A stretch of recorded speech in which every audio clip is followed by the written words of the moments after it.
Hello everyone, ये follower feeling will जो भी जाओगे बढ़िया होंगे। और इस वीडियो में हम लोग कफाला प्रणाली के बारे में देखेंगे, जिसे कफाला प्रणाली भी कहा जाता है।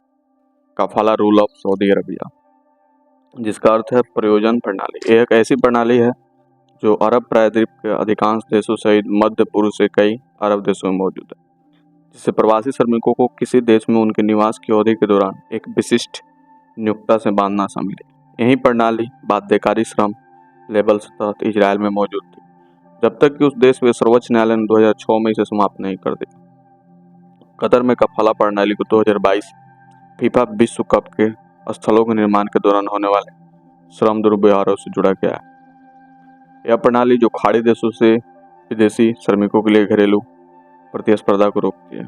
प्रवासी श्रमिकों को देश की एक प्रायोजक रखने की आवश्यकता होती है, आमतौर पर उनके नियोक्ता जो उनके वीजा कानूनी स्थिति के लिए जिम्मेदार होते हैं। श्रमिकों के शोषण के लिए आसान अवसर पैदा करने के लिए मानवाधिकार संगठनों द्वारा इस प्रथा की आलोचना की गई, क्योंकि इस नियोक्ता पासपोर्ट छीन लेते हैं और अपने श्रमिकों के साथ दुर्व्यवहार करते हैं, जिसमें कानूनी नतीजा और यहाँ तक कि परिवर्तन की बहुत कम संभावना होती है।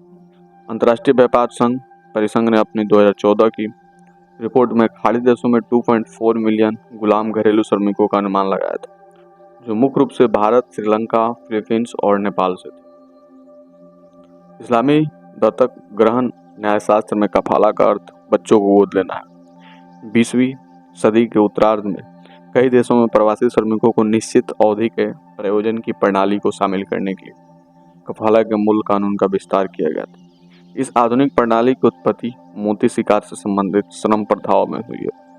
फारस की खाड़ी में मोती उद्योग पर दास श्रम का प्रभुत्व था और 20वीं सदी में दासता के उन्मूलन से पहले दासों को मोती गोताखोरों के रूप में इस्तेमाल किया जाता था। 21वीं सदी के पहले दशकों में प्रवासी श्रमिकों प्रणाली को अंग्रेजी में व्यापक रूप से कफला प्रणाली के रूप में संदर्भित किया जाने लगा। कफला शब्द अरबी से आया है और संबंधित शब्द कफिल कफला प्रणाली में स्थानीय रोजगार प्रायोजक को संदर्भित करता है। 2009 में बहरीन खाड़ी सहयोग परिषद में पहला देश था जिसने कफला प्रणाली को निरस्त करने का दावा किया था। एक सार्वजनिक बयान में श्रम मंत्री ने इस प्रणाली की तुलना गुलामी से की।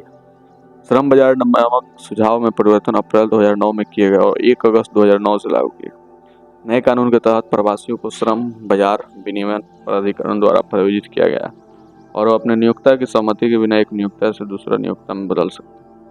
नियोक्ता से नौकरी छोड़ने के लिए 3 महीने का नोटिस देना आवश्यक है। हालांकि नवंबर 2009 में ह्यूमन राइट्स वॉच ने कहा कि अधिकारी उन नियोक्ताओं के खिलाफ अनुपालन लागू करने के लिए बहुत कम करते हैं जो प्रवासी कर्मचारियों से वेतन और पासपोर्ट रोक। ऐसी प्रथा बहरीनी कानून के तहत अवैध है। वर्ष 2006 तक कई पीढ़ियों तक इजराइल ने अपने प्रभावी रूप से कफाला प्रणाली को बनाया रखा, जिसे इजराइल में बाध्यकारी प्रणाली कहा जाता है।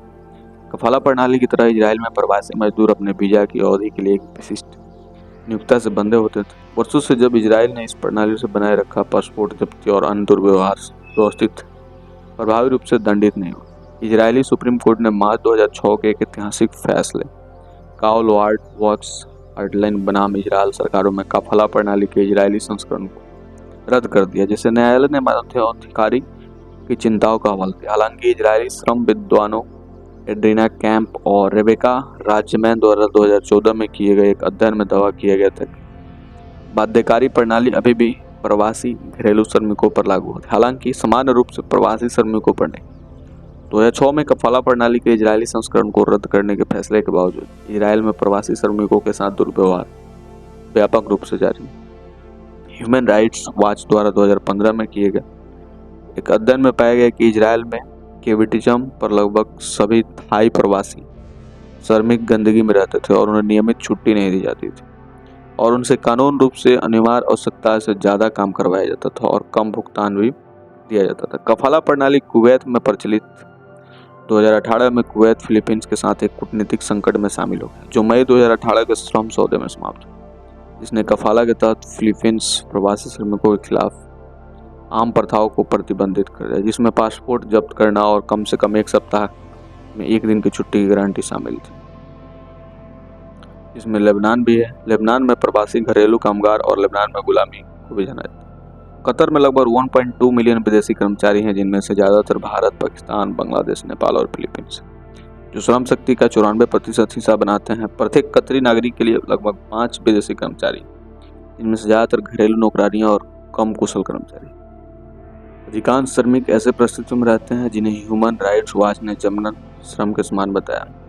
इंटरनेशनल ट्रेड यूनियन कॉन्फेडरेशन के महासचिव शरण बोरो ने कहा कि 2010 के अंत में हमने बुनियादी मौलिक श्रम अधिकारों को देखते हुए जोखिम मूल्यांकन। खाड़ी क्षेत्र लाल बत्ती की तरह खड़ा था। वे श्रमिकों के अधिकारों के मामले में बिल्कुल निचले स्तर पर थे। वो मूल रूप से गुलाम राज थे। एक निकास वीजा प्रणाली श्रमिकों को प्रायोजक की अनुमति के बिना देश छोड़ने को रोकती।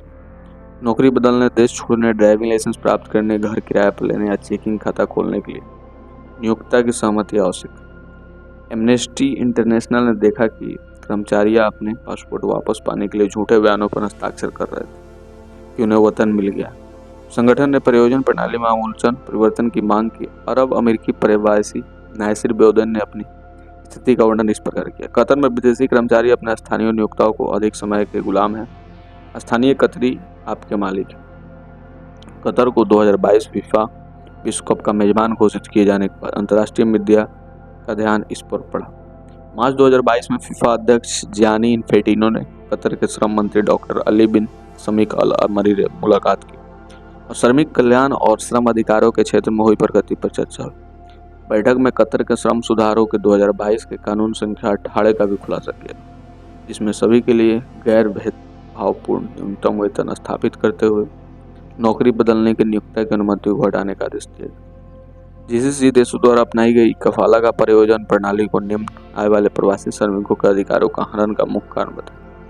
इस तथ्य पर कम ही चर्चा की जाती है। उच्च आय वाले पेशेवर प्रवासी कर्मचारी की कंपनियों द्वारा सिस्टम के दुरुपयोग के गहराई से प्रभावित होते हैं। एक उलझन भरा मुद्दा यह है कि कई कंपनियां यूरोपीय संघ और अमेरिकी पश्चिमी देशों से बाहर स्थित हैं। इन कंपनियों द्वारा दुरुपयोग का सबसे आम रूप यह है कि वे कंपनियों के साथ रोजगार समाप्त होने के बाद कर्मचारियों को रिहा करने से इनकार कर देते हैं। रिहाई का यह भाव आमतौर पर अनुमतिपूर्ण प्रमाण पत्र एवं एनओसी के माध्यम से कर्मचारियों को वर्तमान नियोक्ता के साथ रोजगार समाप्त होने के बाद कतर में किसी अन्य कंपनी में जाने से रोकता है। इस नए कानून में प्रयोजन शब्द को भले ही हटा दिया गया, लेकिन यह मूल व्यवस्था को बरकरार रखता है। एक अच्छी बात यह है कि कतर ने स्वीकार किया है कि उसके कानून दुर्व्यवहार को बढ़ावा दे रहे हैं, लेकिन यह अपर्याप्त बदलाव श्रमिकों को शोषक मालिकों की दरों को पछाड़ना जारी रखे।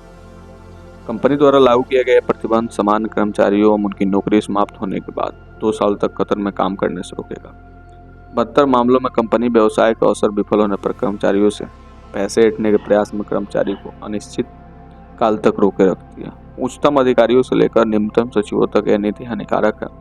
कर्मचारियों पर लगातार खाता बनाना रहता है। 13 दिसंबर 2016 को कतर सरकार ने एक नया श्रम कानून पेश किया, इसके बारे में उसने कहा कि कफाला प्रणाली को समाप्त करके देश के श्रमिकों को ठोस लाभ पहुंचाएगा।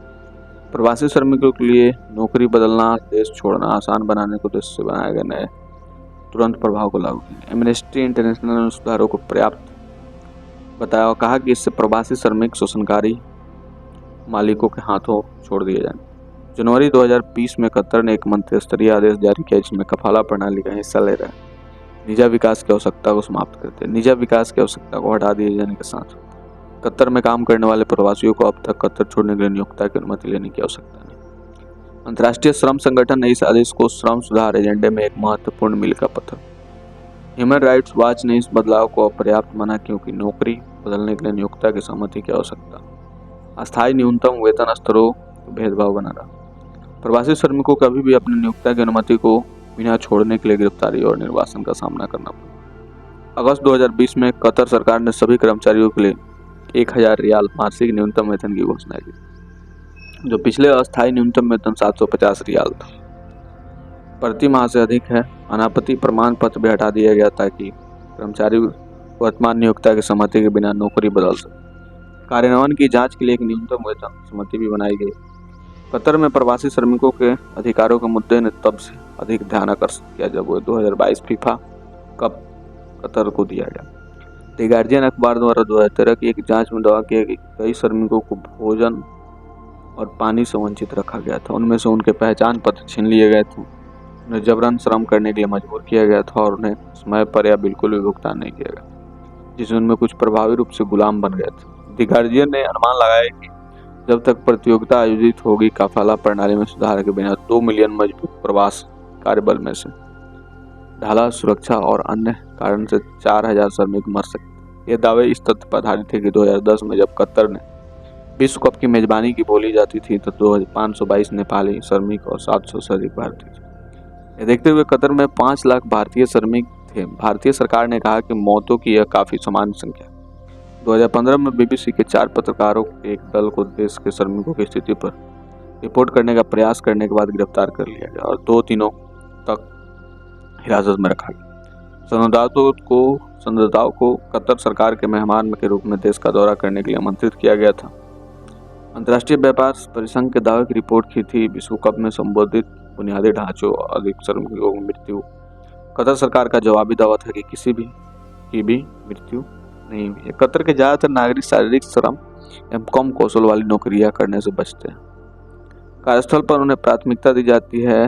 रॉयल डच फुटबॉल एसोसिएशन के अध्यक्ष माइकल वैन प्राग ने फीफा कार्यकारी समिति से अनुरोध किया कि वे कतर उन पर आरोपों को लेकर दबाव डाले ताकि कर्मचारियों की बेहतर स्थिति सुनिश्चित हो सके। उन्होंने यह भी कहा कि अगर भ्रष्टाचार के आरोप साबित होते हैं तो कतर को विश्व कप की मेजबानी देने पर एक नया मतदान करना होगा। मार्च 2016 में एमनेस्टी इंटरनेशनल के कतर पर जबरन मजदूरी करवाने, कर्मचारियों को खराब परिस्थितियों में रहने के लिए मजबूर करने और उनके वेतन और पासपोर्ट को रोकने का आरोप लगा। उन्हें फीफा पर मानवाधिकार हनन और स्टेडियम के निर्माण को रोकने में विफल रहने पर भी आरोप लगाया गया।